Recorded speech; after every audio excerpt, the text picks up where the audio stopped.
آج ہمارا موضوع ہے میڈیٹیشن، بلکہ ہیلنگ میڈیٹیشن۔ پہلے میڈیٹیشن اس لیے ہوا کرتی تھی جسے مراقبہ کہتے ہیں، کہ درجات کی بلندی کے لیے، یا کہتے تھے کہ تعلق باللہ قائم کرنے کے لیے، کہ اللہ سے تعلق قائم کرنا ہے، لوگ ثواب کے لیے کرتے تھے۔ جیسے اب تسبیح پڑھ لیتے ہیں، وہ بھی میڈیٹیشن ہے، نماز وہ بھی میڈیٹیشن ہے، مراقبہ جو کرتے ہیں پیر فقیر وہ بھی میڈیٹیشن ہے، سانس کے ذریعے بھی ہوتا ہے، آنکھیں بند کر کے بھی ہوتا ہے، اور ساتھ بعض اوقات آج کل تو بیک گراؤنڈ میوزک بھی لگا لیتے ہیں، لیکن یہ مذہبی بھی ہے اور اب یہ سائنس بن گئی ہے۔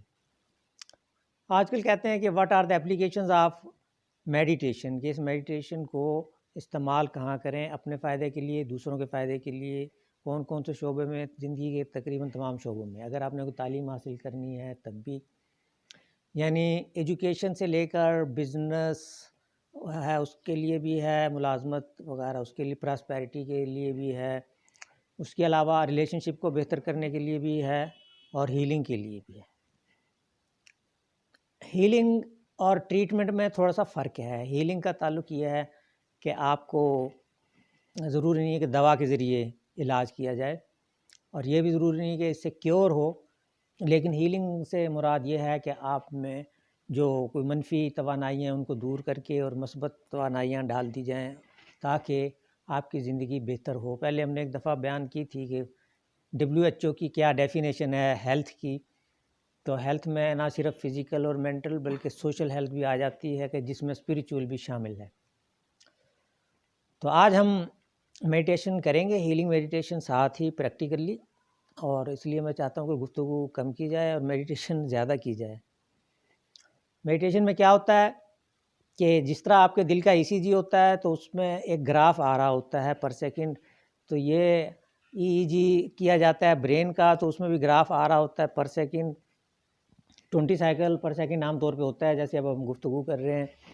اگر آپ ٹرانس میں ہیں، سکون میں ہیں، آپ TV دیکھ رہے ہیں، کسی نے آواز دی آپ نے سنا نہیں، اس کا مطلب ہے آپ ٹرانس میں ہیں۔ شاعر بھی اسی خیالات میں کھوئے ہوتے ہیں، اسے خیالی پلاؤ بھی کہتے ہیں۔ سائنسدان بھی اسی خیالات میں، ایسے خیالات میں گم ہوتے ہیں، تو وہ ٹرانس ہوتی ہے، وہ ہوتی ہے 7 to 14 سائیکل پر سیکنڈ، یعنی کہ یہ اس کو کہتے ہیں الفا لیول۔ اس سے بھی ڈیپ اگر چلے جائیں تو تھیٹا میں آپ چلے جائیں گے، اور وہ ہوگی کوئی 5 to 7، پھر اس سے بھی نیچے 0 تک چلے جائیں گے تو وہ ڈیلٹا میں چلے جائیں گے۔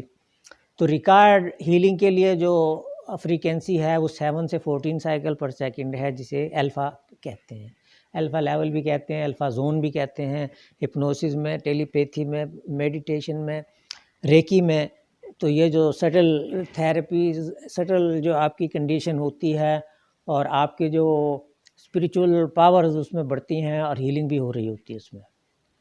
تو ہمارا ٹارگٹ یہ ہوگا کہ ہم الفا لیول حاصل کریں، اور پھر اس کے اندر یہ ہوتی ہے گائیڈڈ میڈیٹیشن۔ گائیڈڈ یہ ہے کہ جیسے میں بولتا جاؤں گا، آپ آنکھیں بند کر کے اس کو سنتے جائیں گے۔ آنکھیں کھلی بھی رکھ سکتے ہیں اگر آپ کو اندھیرے سے ڈر لگتا ہے، آدھی آنکھیں کھلی رکھ سکتے ہیں، پھر بھی اگر آنکھیں کھلی ہیں تو آدھی آنکھیں کھلی رہیں تاکہ آپ تھوڑے کو ٹرانس میں جا سکیں، لیکن زیادہ فائدہ تبھی ہوتا ہے کہ اگر آنکھیں بند رکھی جائیں۔ ڈاکٹر صاحب نے میڈیٹیشن کا تعارف کرایا، بہت اچھا۔ اصل میں میڈیٹیشن کے بھی مختلف نام اور مختلف طریقے ہیں۔ اس کو لیولز ہیں، ایک تو کہتے ہیں مائنڈفلنس، اس کو بھی میڈیٹیشن کے نام سے لیا جاتا ہے، کہ آدمی جو بھی کر رہا ہے زندگی میں، اٹھتے بیٹھتے کام کرتے، اسی میں محو ہو۔ ایک ہوتی ہے کنسنٹریشن، کہ آپ ون پوائنٹڈنس، کسی کی چیز کے بارے میں آپ اپنے سارے خیالات کو منجمد کر کے اس نقطے پر لے آئیں۔ اس کو میڈیٹیشن تو نہیں کہہ سکتے، میڈیٹیشن کی ایک بنیاد بنتی ہے۔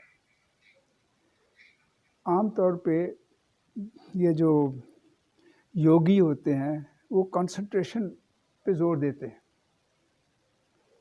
حتیٰ کہ آدمی اپنے آپ سے بھی بے خبر ہو جاتا ہے، اور اسی ایک سے نقطے پہ کوئی ایک نقطہ لے لیا جائے۔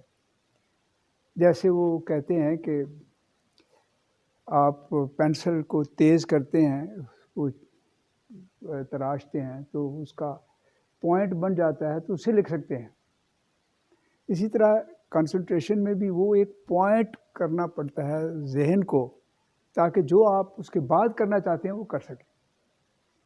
اصل میں جو اصل میڈیٹیشن ہے اس کو ویسے مسنامر بھی سمجھا جاتا ہے. مراقبہ کا لفظ عام طور پہ استعمال کیا جاتا ہے. کئی بار اس پہ کنٹروورسی بھی ہو جاتی ہے. لاسٹ ٹائم میں نے دیکھا تھا اسی واٹس ایپ پہ کافی بحث شروع ہو گئی تھی کہ مراقبہ کیا ہے اور میڈیٹیشن کیا ہے. مگر ایک تو انسان کا جسم ہے جس سے ہم، اور 5 حواس ہیں.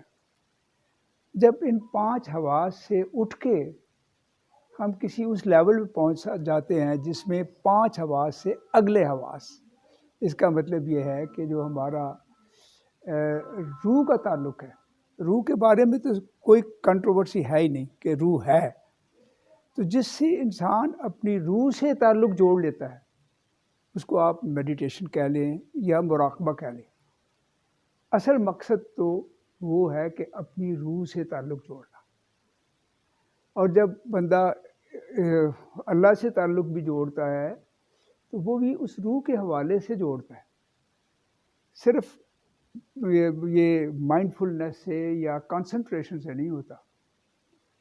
تو اصل انسان کا جو مقصد زندگی کا ہے، اپنی سوچ کے علاوہ جو ہم کام کر رہے ہیں، کہ اس تعلق کو جوڑنا ہے. تو یہ میں نے جو لگایا ہوا ہے ادھر، اللہ نور السماوات والارض، آپ دیکھیے گا یہ پوری تفصیل ہے کہ اللہ سے تعلق جوڑنے کا بھی طریقہ کیا ہے. سورہ نور میں 35ویں صورت ہے، آیت ہے کہ اللہ آسمان و زمین کا نور ہے، اور پھر مثال دی ہے کہ کس طرح وہ نور ہے، اور اس کی بہت ساری تشریح ہیں. پر آج وہ اس پہ نہیں جائیں گے. آج صرف اتنی بات کہیں گے کہ جب تعلق اللہ سے جوڑنا ہو، اس نور سے تعلق جوڑنا، کہ جب وہ نور السماوات والارض ہے تو پوری کائنات میں نور ہی ہے، ہم بھی نور کا ایک حصہ ہیں. تو اس نور سے تعلق جوڑنے کے لیے آپ کو اس لیول پہ جانا پڑتا ہے، روح کے اس لیول پہ جانا پڑتا ہے. آج تو بس میں اتنے ہی کہوں گا. میرا خیال ہے ڈاکٹر صاحب کی بات کو ذرا تفصیل سے بیان کرتے ہوئے تھوڑا سا شکریہ آپ کا.